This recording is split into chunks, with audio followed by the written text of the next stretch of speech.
가장 귀한 선물 중에 하나가 대한민국이에요. 사계절의 변화가 아닐까 생각이 듭니다. 봄이 되면 푸릇푸릇한 잎사귀들이 아주 연한 연두색이 올라오면서 얼마나 예쁜지 몰라요. 그러면서 산에는 진달래가 붉게 물들고 개나리가 노랗게 핍니다. 시간이 조금 더 지나면 여름이 되어서 온갖 것들이 짙푸르게 녹음이 무너지기 시작하죠. 또 가을이 되면 온갖 것들이 노랗고 붉게 물들어서 우리를 기쁘게 해주죠. 시간이 지나면 눈이 내리고 온 천지가 눈으로 새하얗게 덮입니다. 이러한 계절의 변화는 우리에게 신선한 긴장과 새로움을 제공해줍니다. 만약 1년 내내 여름만 있으면 어떻게 될까요?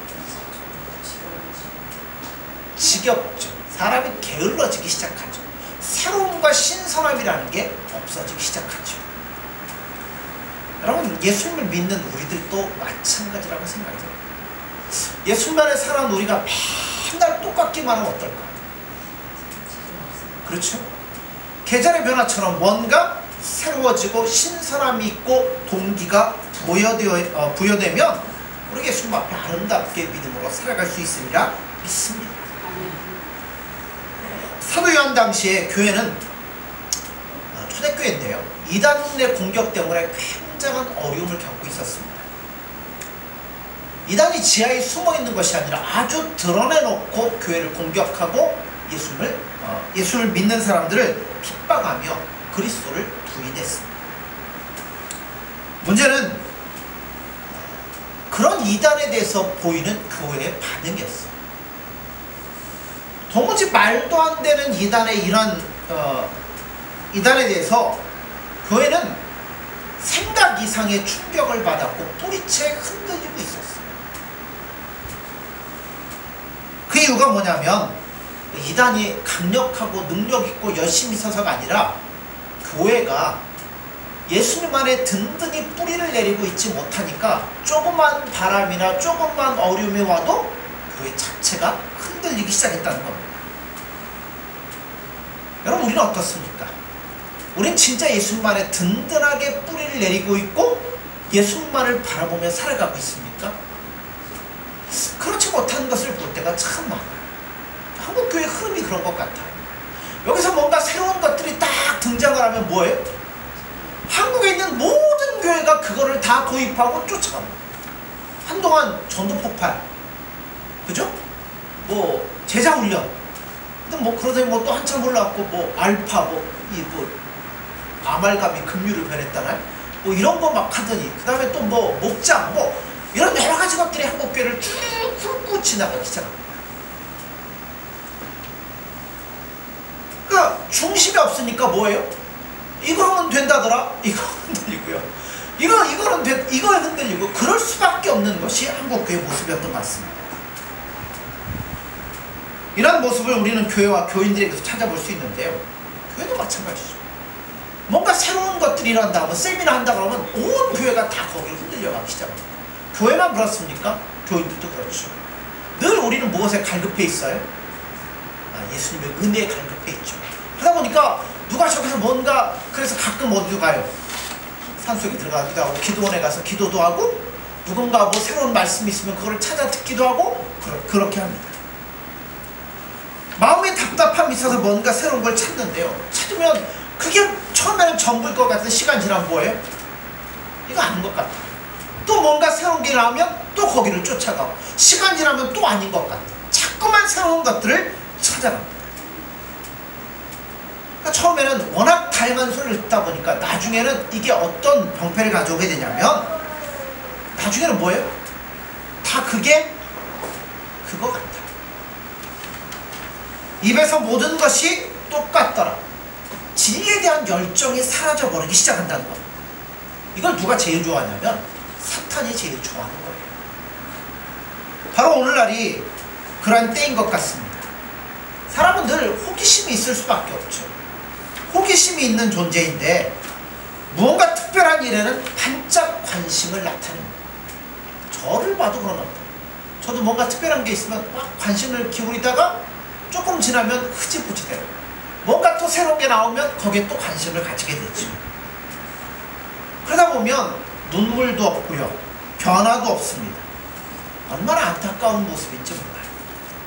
그런데 문제는 뭐냐면 자신들이 이것이 문제가 있다고 전혀 느끼지를 못하고 있다는 거예요.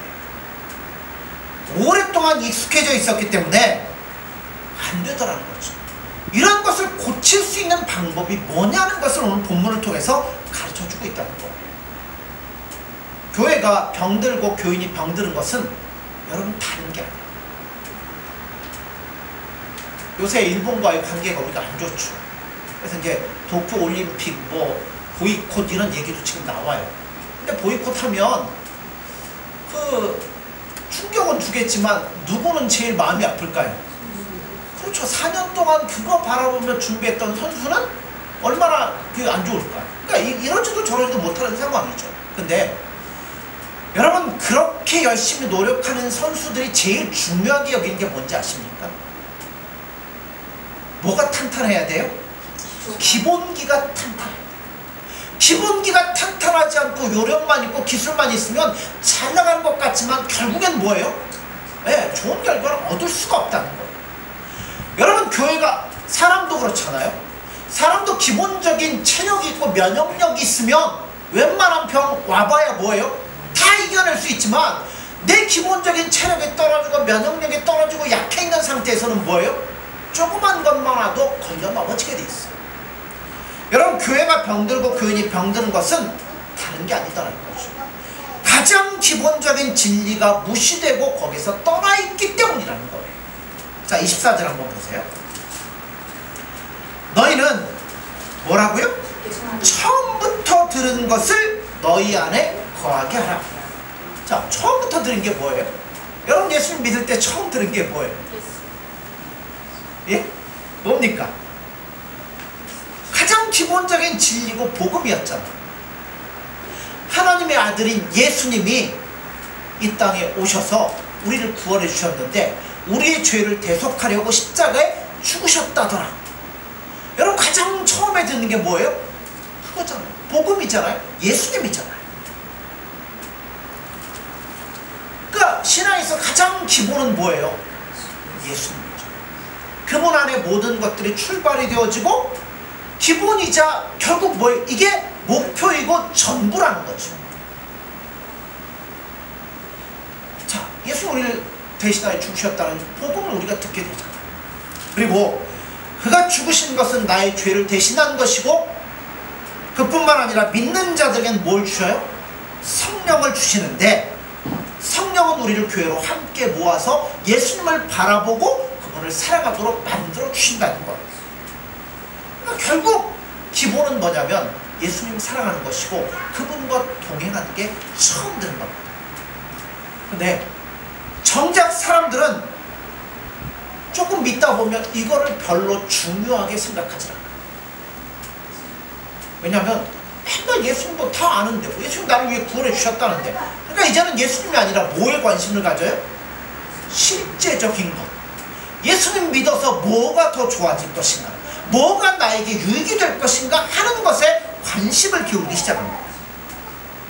그 결과가 뭐냐는 거예요.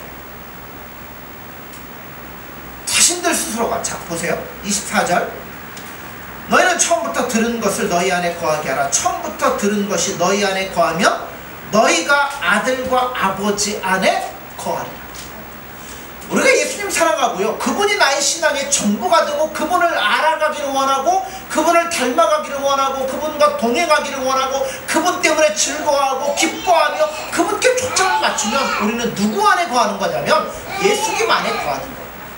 근데 그 기본을 무시하고 어떤 나의 이득과 어떤 나의 욕망과 이런 것들을 이용해서 얻기 위해 예수님을 이용하다 보면 누구로부터 멀어지는 거냐면 예수님과 하나님으로부터 멀어지게 될 수밖에 없다는 거예요. 결국 스스로가 뭐예요? 잘해보겠다고 뭔가를 찾았는데 결국 예수님으로부터 떠나가 버리게 되고 결국 은혜가 끊어질 수밖에 없다는 겁니다. 근데 그들은 그걸 알지 못했다는 거예요. 아니, 오늘도 알지 못하고 있더라는 겁니다. 여러분 교회는 뭐 하는 데입니까? 네, 오늘 여러분 오셔서 뭐 하실 거예요? 네, 예수님 사랑하고 사랑한다고 고백하고 예수님의 말씀을 기대하고 또 그 말씀 붙잡고 예수님 기뻐하는 뜻대로 살아가려고 오늘 우리가 하나님 앞에 나왔어요. 그러니까 한마디로 얘기하면 하나님의 구원을 높이고 찬양하고 계속적으로 그것을 나타내고 가르치는 데가 교회예요. 얼마 전에 제가 스마트폰 이렇게 보다가 재미난 걸 봤어요. 제목만 봤어요. 애완견 데리고 예배 드리면 안 됩니까? 여러분 보셨습니까? 못 보셨어요? 한번 찾아보세요. 어떤 권사님이 하여튼 나에게는 뭐 남편도 없고 이제 애완견밖에 없는데 나에게 의지할 땐 이거밖에 없는데 얘 데리고 예배 드리면 안 될까요? 어떻게 해야 되나요? 그 개 여기다 풀어놓고 이제 개는 저쪽에 다 놓고 앉아서 예배 드릴까요? 이분은 뭘 놓치고 있어요? 예배가 먼저니 놓치고 있다는 거예요. 이 양반은 뭐하러 오냐면 예배 보러 오는 거예요. 보러 오는 거예요. 이렇게 보고 목사 설교하는 거 보고 찬송하는 거 보고 아 오늘 내가 한 거 다 했다? 그러고 가려는 거예요. 여러분 예배는 애완견이 예수님을 압니까? 뭐 예수님께 월월 나는 예수님 사랑합니다 고백하고 뭐 합니까? 자기는 안타까울지 몰라도 아무 상관이 없는 거예요. 그러니까 예배가 뭔지를 모르니까 이런 일들이 발생하고 있다는 거죠. 그러니까 사람들은 예수님을 사랑하고 알아가고 그분께 이렇게 초점을 매고 오직 그분만 바라보는 게 뭐하다는 거예요? 답답하다는 거죠. 그럼 어떻게 사냐는 거예요. 그래서 그것보다는 다 아는 얘기니까 뭐예요? 뭔가 새로운 것들을 듣기를 원하고 새로운 가르침을 받습니다. 설교할 때도 맨날 예수님 얘기 말고 뭔가 좀 이제는 색다른 것, 특별한 것, 눈이 번쩍 띄어질 만한 것, 그런 것들이 설교되어지기를 원합니다. 근데 여러분 아니에요. 그게 뭘 몰아가냐면 기본을 무시하게 되고 멀리하게 됨으로 말미암아 결국 가장 중요한 예수님을 우리 안에서 떠나가게 만드는 결과를 가져온다는 겁니다. 여러분 예수님 우리 떠나면 우리 어떻게 될까요? 여러분 사울이 예수님 떠나니까 어떻게 돼요? 미치잖아요. 방황밖에 없다는 겁니다. 오늘날 우리들의 신앙에 신선한 아름다움이 없는 것은 다른 데서 찾으려기 때문이에요. 봄, 여름, 가을, 겨울 다른 거 없잖아요. 기본이잖아요. 봄이 되면 꽃이 피고 여름이 되면 무성해지고 가을이 되면 낙엽이 지고 열매를 맺고 겨울이 되면 또 쉬었다가 봄이 되면 하잖아요. 그런 것처럼 우리 신앙에 신선한 아름다움이 없는 것은 여러분 기본적인 진리에서 벗어나 있기 때문에 그렇다는 거예요. 여러분 우리를 새롭게 하시는 분은 누구죠? 예수님이잖아요. 우리에게 은혜를 주시는 분이 누구예요? 예수님이잖아요. 우리에게 힘을 주시는 분이 누구예요? 예수님이잖아요. 결국 모든 것은 누구로부터 오냐? 예수님으로부터 온다는 겁니다. 이거를 버리고 다른 것으로 떠나면 어디에서 우리가 위로를 얻고 힘을 얻고 용기를 얻고 능력을 얻겠어요? 결국 예수님 안에 온전히 거할 때 우리 신앙이 신선해지고 아름다워질 수 있다는 겁니다. 그래서 우리 예수님이 행하신 것을 찬양하고 그것에 감사드리는 대신에 현대교회는 내가 무엇인가를 해야 된다는 윤리적인 것들이 그 자리를 대신하고 있다는 겁니다. 그러니까 뭐예요? 죽도록 충성한 뭐 해라. 여러분 이런 것밖에는 우리에게 남지 않는다는 겁니다.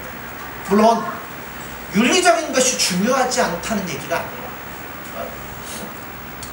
뭐 교리만 붙잡고 네가 옳으니 내가 옳으니 이러면서 싸우라는 것도 아닙니다. 그러나 최소한 우리 신앙의 중심은 뭐가 되어야 된다는 거예요? 예수님이 되어야 된다는 거예요. 그래서 예수님으로부터 시작하자는 거예요. 내가 기뻐하는 것도 예수님을 사랑하고 예수님 앞에 나아가다 보면 그분이 나에게 뭘 주시겠어요? 기쁨을 주시는 거예요. 은혜를 주시는 거예요. 그러니까 이거는 아무리 강조되어도 지나침이 없다는 거예요. 그래서 우리 신앙은 늘 누구에게 그래? 예수님께로 향해져야 돼요. 이 진리가 확인되어지고 아멘으로 받아들여지고, 그래서 예수님을 더욱더 바라볼 때 새로운 변화와 신선함이 우리 가운데 임하게 되어진다는 겁니다. 교회 역사를 보면, 아니 세계 역사를 보면 교회가 참으로 위대한 때가 있었어요. 혼란할 때 나라와 사회를 붙들어주는 기둥과 같은 역할을 할 때가 있었는데, 그때가 언제냐면 교회가 복음으로 돌아갔을 때, 다른 게 아니라 오직 예수님을 전하고 그분 앞에 믿음으로 나아갔을 때 흔들려가는 세상을 교회가 뭐였냐면 붙잡아주고 진리로 온전하게 이끌어줄 수 있었습니다. 한두 사람이 막 날뛰고 뭔가를 세우고 그런 때가 아닙니다. 오직 예수님께 집중할 때 그럼 세상조차도 하나님 앞에 항복하게 되었다는 겁니다. 그러므로 오늘 교회는 누구로 돌아가야 되냐면 예수님께로 다시 돌아가야 돼요. 우리의 풍성한 것은 여러분 절대 세상에 있는 것이 아닙니다. 세상에 있는 건요 누구나 다 가질 수 있어요. 마치 놀이터에 가면 놀이터가 뭐 있어요? 미끄럼틀도 있고 그네도 있잖아요. 그 주인 따로 있습니까? 뭐 하면 돼요? 먼저 가서 앉으면 되는 거예요. 그러나 여러분, 예수님 안에 있는 이 위대한 진리는 오직 누구만 가질 수 있냐면 예수님과 동행하는 자들만이 가질 수 있어요. 여러분, 진짜 재산은 어디 있냐면 여기 있다는 거죠. 이것들을 많이 캐어서 가지고 있는 자, 더 예수님과 친밀해지는 자가 더 풍성한 예수님의 은혜를 마음껏 누릴 수 있다는 거예요. 25절에 보세요. 그가 우리에게 약속하신 것은 이것이니 곧 영원한 생명이라. 여러분, 예수님 안에 새로워지기를 원하십니까? 그렇다면 방황하는 거 이제는 끝내십시오. 그리고 기본적인 여러분 이 신앙의 첫걸음부터 배우기 시작하십시오. 우리가 처음 예수님 만났을 때요, 처음 교회 와서 예수님 만났을 때 여러분 어떠셨어요? 기쁘셨잖아요. 행복했잖아요. 그때 뭐라고 고백하셨어요? 난 예수님밖에 없어요. 예수님으로 만족합니다. 예수님 감사해요. 그죠? 여러분 틀림없이 그 고백했잖아요. 그게 기본인 거예요. 뭐로 돌아가자고요? 그때로 돌아가자는 겁니다. 안 되면 다 내려놓고 처음부터 시작하시면 되는 거예요.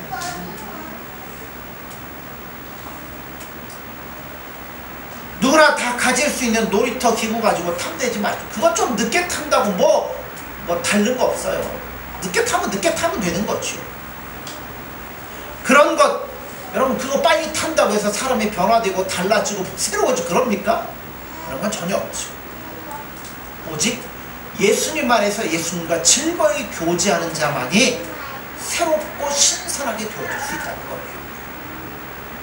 그러니까 교회가 이토록 뿌리를 잃고 방황하게 되는 이유가 어디 있냐면, 그들 교회 자체를 너무 우습게 알았다는 거예요. 성도들이 모이면 그 가운데 누가 함께 하시죠? 예수님과 함께 하시죠. 그 가운데 성령을 보내주셔서 우리를 인도하시는 분이 누구냐면 성령께서 인도하시는 거예요.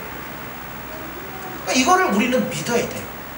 우리가 모일 때 성령께서 우리와 함께 하시며 우리를 가장 좋은 방향으로 인도해 주신다는 거예요.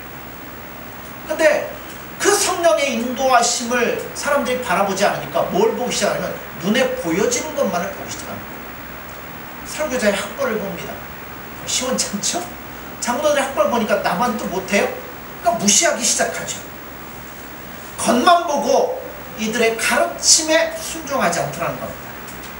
여러분, 그 결과는 영원한 방황밖에 있을 수가 없습니다. 자, 27절을 보세요. 너희는 주께 받은 바 기름 부음이 너희 안에 거하나니 아무도 너희를 가르칠 필요가 없고 오직 그의 기름 부음이 모든 것을 너희에게 가르치며 또 참되고 거짓이 없으니 너희를 가르치신 그대로 주 안에 거하라. 교회는 어떻게 교회가 되냐면 반드시 성령의 기름 부음이 있어야 됩니다. 예수님에 대한 신앙을 고백하는 자들에게는 예수님께서 뭘 부어주셔요? 성령으로 기름을 부어주십니다. 우리 한 사람 한 사람은 다 기름 부음을 받은 자들. 물론 그들의 학벌은 어떤 사람도 좋은 사람도 있겠지만, 여러분 학벌 참 보잘것없는 경우도 많이 있습니다. 출신이 좋은 자들도 별로 없습니다. 그러나 여러분, 외형적으로 보이는 그것이 전부가 아니죠. 우리 모임은 누가 함께 하신다고요? 성령께서 함께 하시며 인도하시는 모임입니다. 목사가 설교를 하면 일주일 동안 열심히 연구해서 한다고 하지만, 사실 목사는 목사의 생각을 갖고 한다고 하지만 그 입술을 주장하는 분 누구냐면 성령님이 하시는 거죠. 목사가 안 되면 누구의 마음을 바꿔서라도요, 듣는 성도들의 마음을 바꿔서라도 여러분 찰떡같이 알아듣도록 성령께서 인도하시는 분이 성령님이라는 겁니다. 물론 목사가 열심히 노력하고 애써서 하나님 말씀을 전한다고 하지만 목사도 사람이잖아요. 100% 어떻게 오류가 없는 하나님 말씀을 전하겠습니까? 여기에는 목사의 생각도 들어갈 때가 있고요, 여러분 잘못한 것도 들어갈 때가 있죠. 그러나 그 모든 것들을 인도하시는 분은 누구냐면 성령님이라는 겁니다. 오늘 본문에 보면 아무것도 너희를 가르칠 필요가 없다는 것은 무슨 얘기일까요? 이제 우리는 다 알아갖고 배울 필요가 없고 가르칠 필요가 없다는 건가요? 예. 자, 이거예요. 우리 모든 필요는 누가 채워주시는 거죠? 주님이 채워주시는 거죠. 그렇죠? 어떤 한 공동체는 그 나름대로 예수님이 채워주시기 때문에 여러분 작다고, 우리가 연약하다고, 여러분 이게 문제가 아니라는 거예요. 그래서 다른 어떤 특별한 학자를 모셔와서 배워야 진리를 깨닫는 게 아니에요. 여러분 학자보다 똑똑하신 분이 누구예요? 예수님이잖아요. 그분이 우리에게 모든 것들을 가르쳐주시고 인도해주시고 안내해주시니까 누가 특별한 사람이 올 필요가 사실은 없어요. 우리가 누구 안에 거하기만 하면요, 예수님 안에 온전히 거하면 그분이 뭐 하시는 거예요? 말씀해주시고 가르쳐주시고 인도해주시는 겁니다. 그래서 우리가 연약하고 부족하지만 우리 중에 누군가를 통해서도 얼마든지 하나님이 말씀하시는 거죠. 그러므로 이러한 것들을 성령이 하시는 말씀으로 받을 때 그 교회와 교인들은 복될 수밖에 없다는 겁니다. 강단에 들리는 말씀, 이걸 하나님 우리에게 주시는 말씀으로 우리가 믿고 순종하며 믿음으로 나아가면 여러분 얼마나 은혜가 되는지 모른다는 거예요. 또 그것을 위해서 우리는 어떻게 보면 피 흘릴 각오를 해야 된다는 거예요. 우리가 처음 예수님 믿을 때는 그 각오가 있죠. 난 예수님의 뜻대로 살겠어, 참 아멘 하고 이제 받아들이며 나아가는데, 시간이 좀 지나니까 어떻게 돼요? 다 사라져가기 시작합니다. 자기 마음대로 교회를 주무르려고 하는 자들이 얼마나 많은지 몰라요. 특별히 우리 가운데 성령이 함께 하시며 우리에게 말씀하신다는 것을 인정하지 않는 사람들이 얼마나 많은지 몰라요. 그러니까 예수님 의지하고 성령님 의지하는 게 아니라 뭘로 끌고 가요? 자기 생각과 경험과 세상적인 방식으로 끌고 가려고 하는 자들이 얼마나 많은지 모른다는 거예요. 그래서 자기 양심에 뭐 이렇게 찔리는 설교를 들으면 뭐라고 해요? 아, 오늘 목사님 저를 치네? 치는 게 아니죠. 아니면 누군가 내 형편을 목사님한테 일러가지고 저 얘기하지 않나, 이런 얘기를 합니다. 아니에요. 성령께서는 우리 깊은 속까지 다 아시는 분이라는 거죠. 아주 작은 부분만 말씀하셔도 그냥 양심이 아프면 그래, 내가 뭔가 문제가 있구나, 예수님 의지하며 나아가면 예수님께서 더 큰 은혜로 우리 가운데 부어주시는 겁니다. 자, 28절을 보세요. 자녀들아, 누구 안에 거하라고요? 이제 그의 안에 거하라. 이는 주께서 나타내신 바 되며 그가 강림하실 때 우리로 담대함을 얻어 그 앞에서 부끄럽지 않게 하려 함이라. 자, 누구 안에 거하라고요? 예수님 안에 거하라는 거예요. 이거는 대단히 적극적인 말씀입니다. 왜 예수님 안에 거하라고 그럴까요? 뭐 하기 때문에? 예수님 안에 거하라. 예수님 안에 떠나지 말고 거해라. 꼭 거해라. 꼭 거해라. 뭐 하기 때문에? 우리도 모르는 사이 예수님으로부터 벗어나기 때문에 거하라고 말하는 거예요. 우리 나중에 예수님 앞에 갔을 때 이러면 큰일 나는데, 자기는 예수님의 종으로 알았습니다. 자기는 틀림없이 예수님을 위하여 일한다고 알았습니다. 그런데 알고 보니 자기는 예수님 안에 있는 자가 아니었어요. 여러분 이렇게 되면 어떻게 돼요? 큰일 나는 거지. 그래서 항상 뭐 해야 되냐면 내가 예수님 안에 있는지 안 있는지 점검해 보셔야 돼요. 어떻게 점검할까요? 첫째, 나는 지금 예수님으로 하나님 앞에 다가가고 있나? 말이 좀 어렵나요? 쉽게 생각하면 예수님이 멀어지고 내가 내 생각에 사로잡혀 살고 있다면 나는 예수님으로부터 벗어나 있는 자라. 그러니까 내가 얼마나 예수님 생각하나, 그죠? 내 생각 다 내려놓고 얼마나 예수님 붙잡으려고 하나, 그걸로 나를 점검해 볼 수 있다는 겁니다. 자기 생각이 많으면 나는 예수님의 품 안에서 지금 벗어나고 있다는 거예요. 두 번째는 나에 대한 하나님의 부르심입니다. 하나님이 나를 왜 부르셨을까? 나는 왜 어떻게 살아야 되나? 자, 예수님이 이 땅에 오셔서 복음도 전하셨지만 뭣도 하셨어요? 네, 뭐 병든 데 이런 자들도 많이 고치셨어요. 그런데 병자들이 너무 많이 몰려오니까 예수님이 뭐 하셨냐면 내가 하는 것은 사실은 병든 자를 고치러 온 게 아니라 뭐하러 오셨어요? 생명을 주려고 복음 전하러 오셨잖아요. 하나님 그걸 위해 보내셨잖아요. 그래서 다른 곳으로 복음을 전하기 위해서 병자들을 내버려두고 떠나셨습니다. 내가 뭔가 많은 것들을 하고 싶을 때 시간을 내서 하나님이 나를 뭐 때문에 부르셨나를 한번 생각해 보셔야 된다는 거예요. 그건 결코 시간 낭비가 아닙니다. 오히려 가장 효과적으로 주어진 사명을 감당하는 길이라고 생각이 됩니다.